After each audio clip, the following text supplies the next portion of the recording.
Hello बच्चों, आज हम आपके लिए लाए हैं एनसीईआरटी क्लास 12 हिंदी। पुस्तक का नाम है अंतरा 12। सूर्यकांत त्रिपाठी निराला द्वारा रचित गीत गाने दो मुझे और सरोज स्मृति का प्रश्न उत्तर।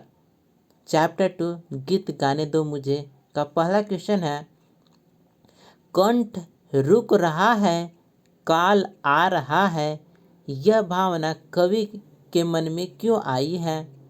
तो इसका उत्तर होगा, कवि का जीवन बहुत कठिन रहा है। उन्होंने बहुत कठिन परिस्थितियों का सामना किया है। जीवन में दुख और दुख ने उनका साथ कभी नहीं छोड़ा। शोषक वर्गों के अत्याचार और शोषण ने उन्हें बहुत दुखी किया है। जब भी उन्होंने इसका विरोध किया है, उनकी आवाज़ दबा दी गई है। फिर भी उन्होंने हार नहीं मानी और इन सब से लड़ते रहे।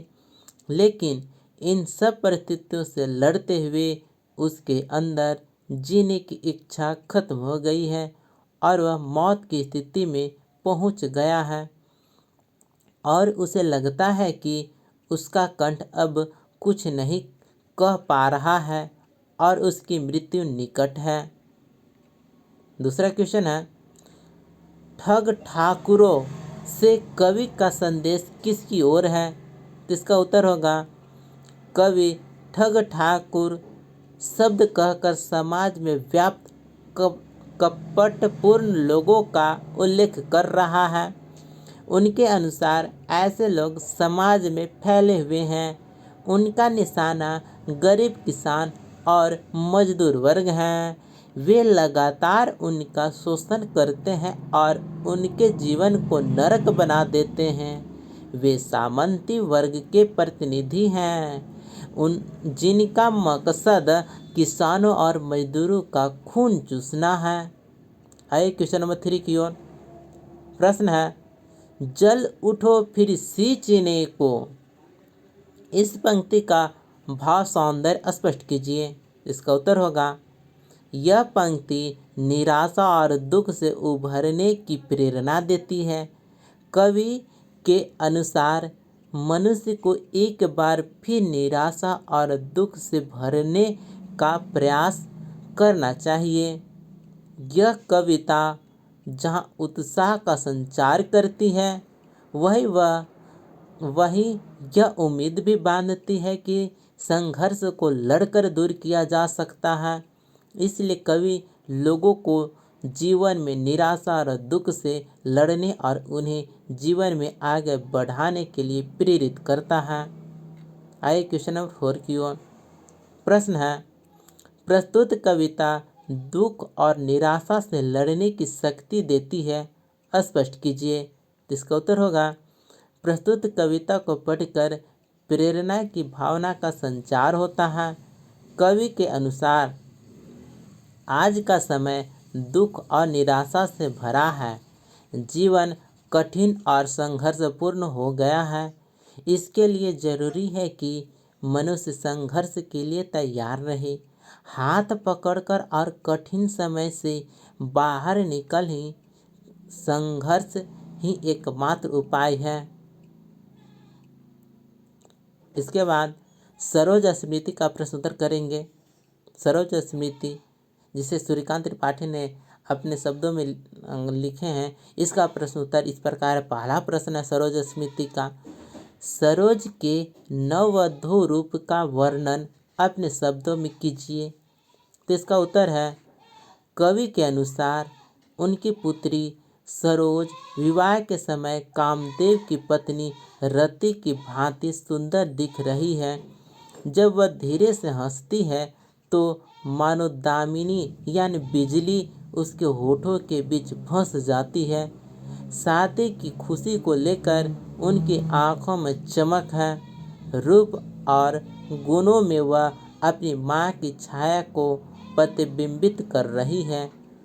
उसकी सुंदरता उसके अंगों से एक गहरी सांस की तरह फैल गई है। एक नवविवाहित दुल्हन की आंखों में शर्म और झिझक उसकी आंखों में चमक भर देती है और वह झुक जाती है। उनकी बेटी की आंखें भी उतनी ही टिमटिमा रही हैं और चमक से भरी हैं। धीरे धीरे वह चमक आंखों से उतरकर होठों पर फैल रही है। यह चमक उनकी बेटी के होठों में प्राकृतिक कंपन पैदा कर रही है। अब आते हैं क्वेश्चन नंबर दूसरा की ओर। प्रश्न है, कवि को अपनी स्वर्गीय पत्नी की याद क्यों आई? जिसका उत्तर होगा, विवाह के शुभ अवसर पर अपनी पुत्री को नई दुल्हन के रूप में देखकर कवि को अपनी दिवंगत पत्नी की याद आई। दुल्हन के कपड़ों में उनकी बेटी बेहद खूबसूरत लग रही है। उनके अंदर उनकी माँ की झलक है। उनकी पत्नी के साथ मिलकर गाए गए कविताओं को वे अपनी बेटी सरोज के रूप में देखते हैं। वह सरोज को देखकर भावुक हो जाता है और उसे लगता है जैसे उसकी पत्नी सरोज का रूप लेकर उसके सामने खड़ी है। विवाह के समय कन्या को शिक्षा देते समय भी कवि अपनी पत्नी को याद करता है। विवाह के समय माता पुत्री को उसके सुखी गृहस्थ जीवन के लिए शिक्षा देती है, परंतु पत्नी की अनुपस्थिति में कवि को यह कार्य करना पड़ता है। ऐसे नाजुक समय में पत्नी की अनुपस्थिति उसे उसकी याद दिलाती है। आते हैं तीसरा नंबर की ओर। क्वेश्चन नंबर 3, आकाश बादल कर बना मही में आकाश और मही शब्द किसकी ओर संकेत करते हैं? इसका उत्तर होगा, ये शब्द कवि की पूर्ण कल्पनाओं और उनकी पुत्री सरोज की ओर संकेत करते हैं। कवि के अनुसार वे अपनी कविताओं में श्रृंगार से कल्पनाएं रचते थे। जब उन्होंने अपनी बेटी को नई दुल्हन के रूप में देखा तो उन्हें लगा जैसे उनकी बेटी की सुंदरता में वे कल्पनाएं सच हो गई है और धरती पर उतर आई है। इसलिए वह कल्पना से आकाश का और अपनी पुत्री सरोज को माही के रूप में संदर्भित करता है। अब आते हैं प्रश्न 4, क्वेश्चन नंबर 4। प्रश्न है, सरोज का विवाह अन्य विवाहों से किस प्रकार भिन्न था? इसका उत्तर होगा, सरोज की शादी अन्य शादियों की तरह चमक, शोर और शराब से रहित थी। सरोज की शादी बेहद साधारण तरीके से हुई थी।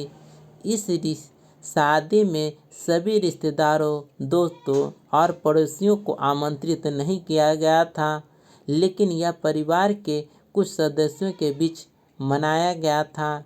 इसमें संगीत और मेहंदी जैसी रस्मों का अभाव था। किसी ने शादी के गीत नहीं गाए, न ही लोगों की आमद हुई। चारों तरफ शांति थी। इसी शांति के बीच ये शादी हुई। माँ के अनुपस्थिति में कवि ने माँ की जिम्मेदारी पूरी की और उन्हें परिवार से जुड़ी सलाह दी। अब आते हैं 5वां प्रश्न, बहुत ही मार्मिक दृश्य है। 5वां प्रश्न, वह लता वहीं की जहाँ कली तू खिली पंक्ति के द्वारा किस प्रसंग को उद्घाटित किया गया है? तो इसका उत्तर होगा, कवि निराला जी ने इस पंक्ति के माध्यम से सरोज के पालन पोषण का प्रसंग प्रकट किया है। उनकी पत्नी मनोहरी जी की मृत्यु के बाद उनकी बेटी को उनके नाना नानी ने पाला। पहले मनोहरी एक लता के रूप में विकसित हुई, यानी मनोहरी जी का जन्म वहीं हुआ और वे अपने माता पिता की देखरेख में पली बढ़ी। जब लता बड़ी हुई तो आज उस लता में कली की तरह खिले, यानी मनोहरी जी के बच्चे के रूप में सरोज का जन्म हुआ। लेकिन माँ की आकस्मिक मृत्यु के बाद वह अपने नाना नानी की देखरेख में एक युवती बन गई। आपका सारा बचपन नाना नानी के साथ बीता और वहीं आपकी युवावस्था में प्रवेश हुआ। इसके बाद आते हैं प्रश्न, छठा प्रश्न, क्वेश्चन नंबर 6। प्रश्न है, मुझ भाग्यहीन की तू सबल निराला की यह पंक्ति क्या बेटी बचाओ बेटी पढ़ाओ जैसे कार्यक्रम की मांग करती है? इसका उत्तर होगा जी हाँ, यह पंक्ति बेटी बचाओ बेटी बढ़ाओ जैसे कार्यक्रम की मांग करती है। यह पंक्ति राष्ट्रीय कवि सूर्यकांत त्रिपाठी द्वारा रचित कविता सरोज की स्मृति से ली गई है। कवि निराला ने इस कविता के माध्यम से अपनी पुत्री सरोज की मृत्यु के बाद उत्पन्न अलगाव की स्थिति का वर्णन किया है। अब आते हैं क्वेश्चन नंबर 7। प्रश्न है, इससे पहले हम बता सकते हैं कि यदि आपके पास पुस्तक नहीं है तो डिस्क्रिप्शन में PDF आपको मिल जाएगा, वहाँ से आप PDF ले सकते हैं। क्वेश्चन नंबर 7 की ओर आते हैं। प्रश्न है, निम्नलिखित पंक्तियों का अर्थ स्पष्ट कीजिए। क, नत नयनों से लोक उतर। तो इसका अर्थ है, कवि के अनुसार उसकी पुत्री विवाह के समय बहुत प्रसन्न होती है। नवविवाहिता बनी उनकी बेटी की आंखें शर्म और झिझक से चमक रही है। कुछ समय बाद यह चमक आंखों से उतरकर उसके होठों तक पहुंच जाती है। ख, श्रृंगार रहा जो निराकार। इसका मतलब है एक मेकअप जो आकारहीन है। कवि के अनुसार रचनाओं में इस प्रकार का श्रृंगार ही अपना प्रभाव छोड़ सकता है। कवि ने अपनी लिखी हुई श्रृंगार रचनाओं में जो सौंदर्य व्यक्त किया था वह नवविवाहित पुत्री के सौंदर्य में साकार होता देखा। ख है, पर पाठ अन्य या अन्य कला।